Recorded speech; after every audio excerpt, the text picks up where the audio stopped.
Back in the old days of college football, there was a mythical national champion. Those good old days are now back. Still with no major college football playoff, we've put together our own mythical tournament. We're now ready for the mythical national championship. No myths are involved. It's like proverbial. Right. Barely actually involve an actual proverb, but right. In a reflection of how urban mythical these days.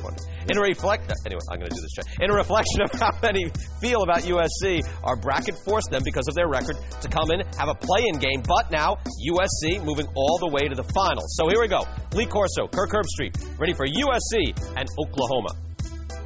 This is it. Championship game. The Oklahoma Sooners and the USC Trojans.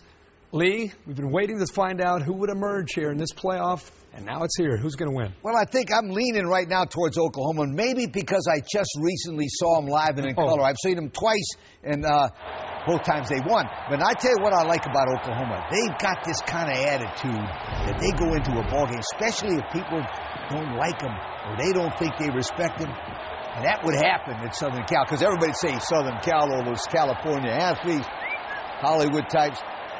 I'm going with Oklahoma. I think they would beat them in a close football game. Yeah, I think there are a couple keys that would be very, very evident in this football game. The first being USC's ability to stop the powerful running game of Oklahoma. Chris Brown comes in there and gives you tough yards. Alan Patrick can come in there, of course, as a starter and do a lot of damage to defenses. I think it would force USC, because of the size of Oklahoma's offensive line, to load up into the line of scrimmage. And that's where the difference is Sam Bradford throwing the football. He's got a very talented group of receivers and tight ends. They can go over the top of USC's defense and one-on-one opportunities.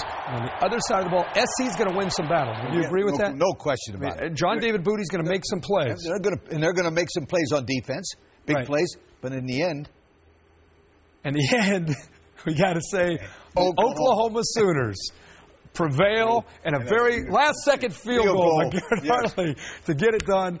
Lee and I agree. The Oklahoma Sooners in a neutral field has to be neutral. Has to be absolutely neutral. So there's the playoff, played itself out. Oklahoma knocks off USC to win the national title. There, we've done it. Hey! It's done. I really enjoyed bowl season this year. The playoffs, all of that stuff. Oklahoma, your winner of the ESPNU Championship Series, beating the 7th seed. Sooners taking the title after beating Ohio State and USC in the proverbial national championship tournament that we had for you. We're going to play off the bowl games starting next week here on SportsCenter.